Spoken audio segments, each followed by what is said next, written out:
Adrija, welcome back to my study room. In the previous video, we already talked about types of microorganisms, and in this video, we are going to talk about useful microorganisms. How are microorganisms or microbes useful in our day-to-day life? So they are useful in a lot of ways. They are used to change milk into curd, used in the formation of bread, cakes, etc. They are used for fertility of soil, in increasing the fertility of soil. They are also used in producing alcohol, and they are also used for cleaning the environment. We are going to talk about everything in details. So first, let's start with making of curd and bread.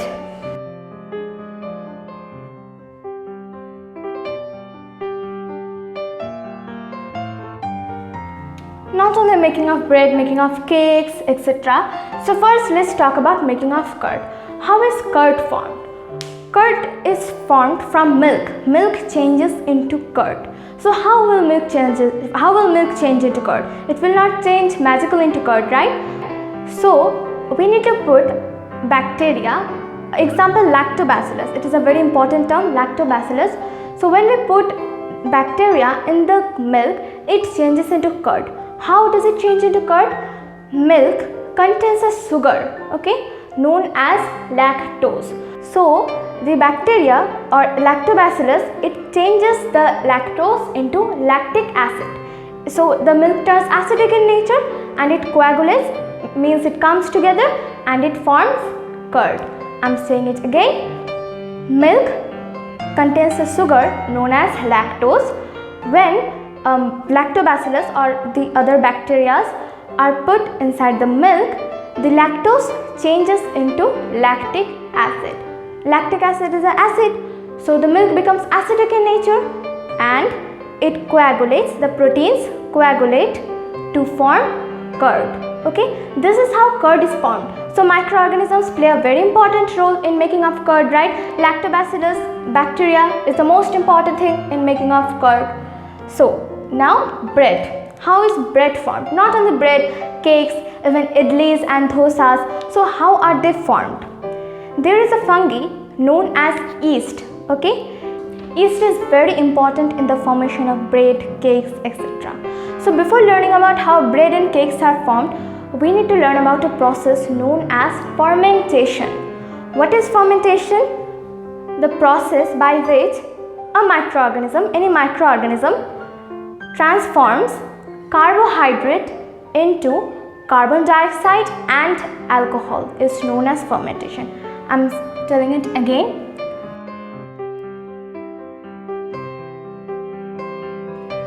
Carbohydrates turns into alcohol and carbon dioxide.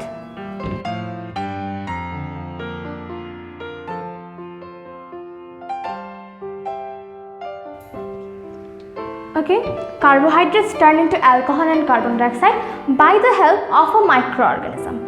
Any microorganism. So this process is known as fermentation. Fermentation is very useful for baking cakes in the baking industry, for baking breads, cakes, etc. Okay, so how is fermentation useful? So yeast, suppose yeast is the microorganism. So yeast is a fungi, right? So fungi is a microorganism. So when yeast is put in the dough of a bread, okay, in the dough of the bread, what happens? Yeast changes the carbohydrates into alcohol and carbon dioxide, and this carbon dioxide goes into the holes of the dough, the small tiny holes of the dough of the bread, right? And it increases the volume. Okay, it rises and increases the volume and it becomes fluffy in nature. It is same for the cake and the bread. So yeast is responsible for the fluffiness in the bread and cake, right? So what happens? I'm telling you again. What happens when yeast is introduced in the dough of the bread? The carbohydrates get changed into alcohol and carbon dioxide. The carbon dioxide goes into the holes, tiny holes of the dough, and the volume rises and it becomes fluffy in nature. So this is how bread and cakes are formed. Not only bread and cakes, idlis, dosas, these are all fluffy in nature, right? So this fluffiness is due to yeast. Yeast is a fungi. Fungi is a microorganism. So this is how microorganisms is used in making of curd and bread. Okay. Now let's move to the next point. Next point is commercial use of microorganism. Means how is microorganism used in making of alcohol, wines, etc. in the alcohol industry. So is commercial use of microorganisms.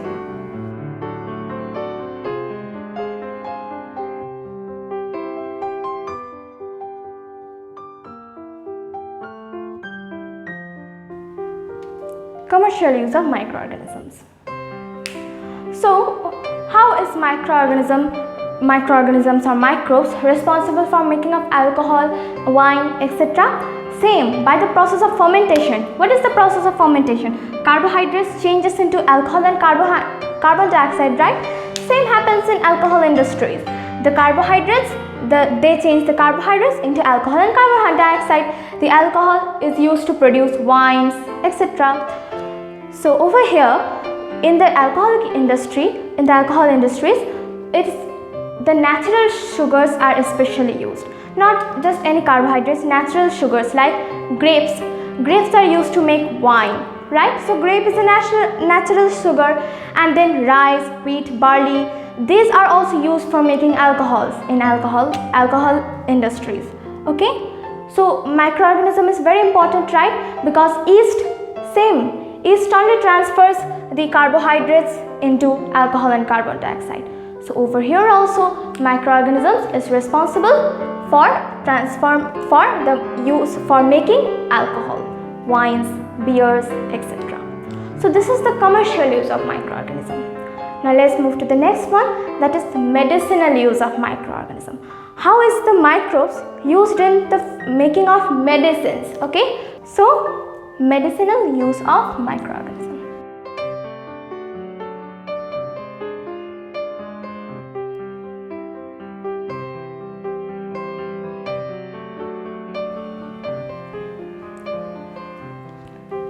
Medicinal use of microorganisms.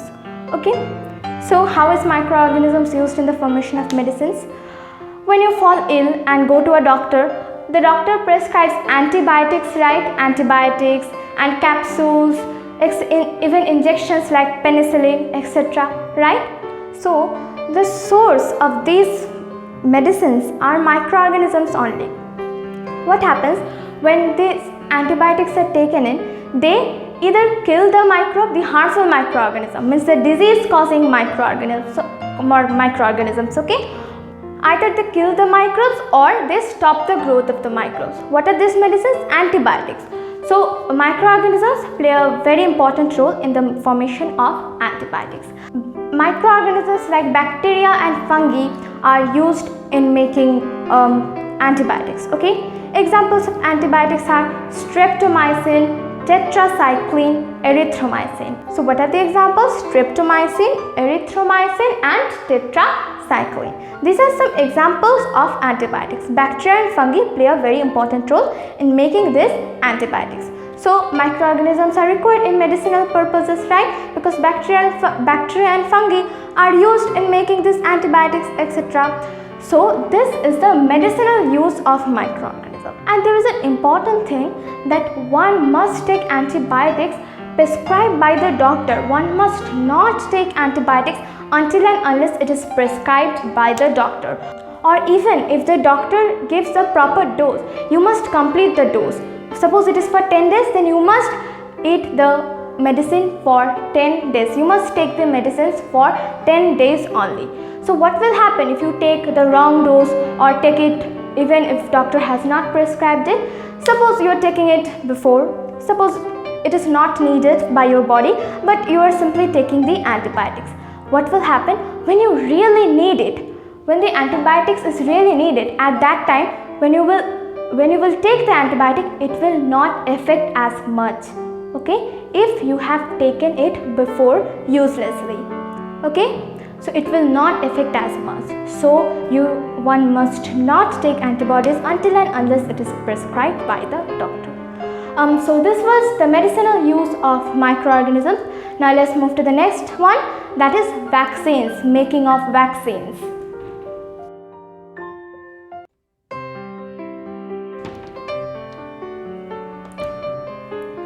So vaccine is a very common word right now, COVID-19's vaccine, right? So what is actually a vaccine? How does a vaccine work? Our body means when a disease causing microorganism enters our body, antibodies, a proteinate antibodies is formed by our body which helps to fight against the disease causing microorganism. Okay, what happens when a harmful microorganism enters our body produces proteins known as antibodies, which does not only help, which fights against the harmful microbes, the disease causing microbes. And one time suppose and it kills it, the microbes get killed.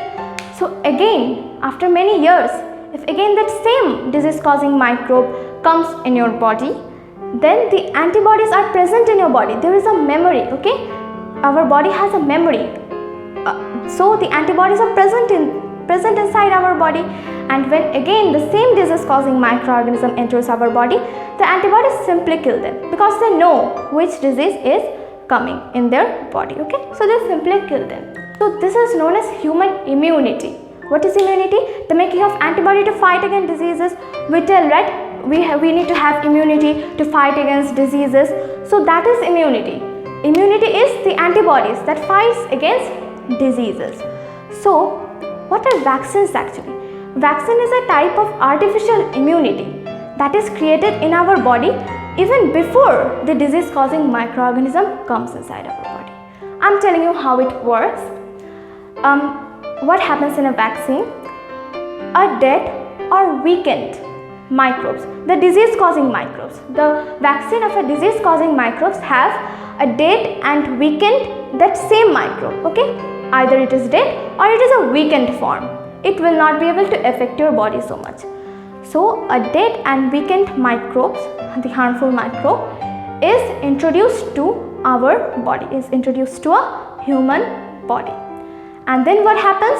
Our body produces antibodies against them and they get easily killed because they are dead or weakened form, right? They cannot affect our body so much. So our body produces antibodies and they get easily killed. But the antibodies have memory, they get stored, they know if that original disease causing microorganisms comes inside our body, then our body already knows what disease it is, what disease causing microorganism it is, because they have antibodies present inside our body. There are antibodies present inside our body of that particular disease to fight against that particular disease. So when the original disease causing microorganism enters our body, then the antibodies simply fight and kills them. This is how a vaccine works. Vaccine is that dead and weakened form of a harmful microorganism. If it is pushed into our body, then the antibodies form, and when the original microbe enters our body, the antibodies can simply kill them and we will not suffer from that disease. Okay, this is vaccine. So what are present in the vaccine? The dead and weakened form of the microbes, right? So microbes are useful. Microbes are very useful to make vaccines. So this is how vaccines are made. This is what is a vaccine. Now we have completed vaccine. Now let's move to the next one, that is increasing soil fertility. Let me go to this side.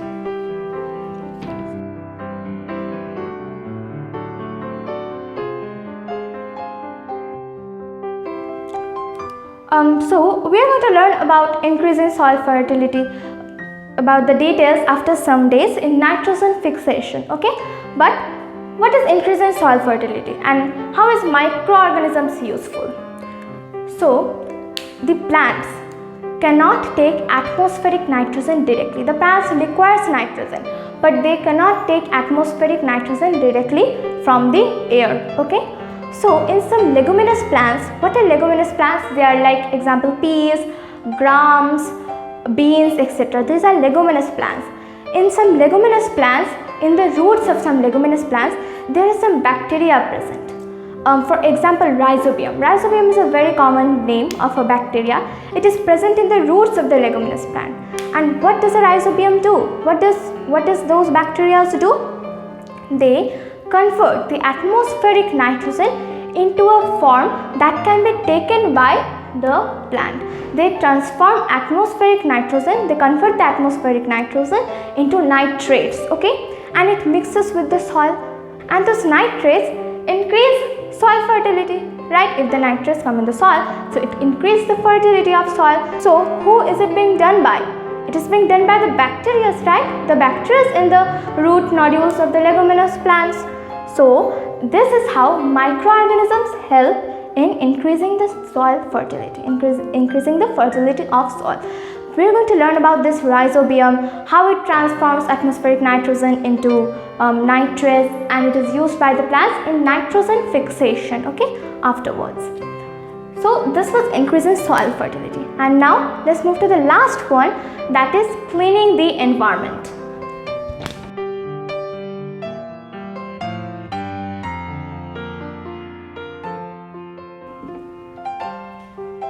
Cleaning the environment.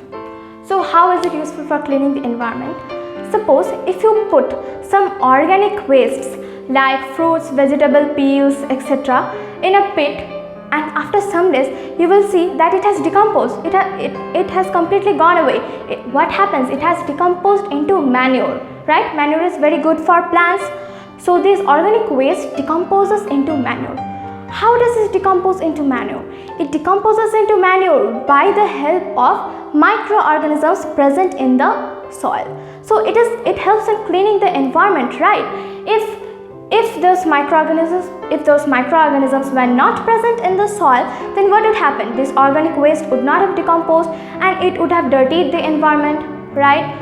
So the microorganisms are present and it helps in decomposing the organic wastes into manure, okay? So, and manure is also very important for the plants. This is also use of microorganism. It decomposes into manure, and if you put manure in the plants, it's going to grow very fertile. It increases soil fertility too.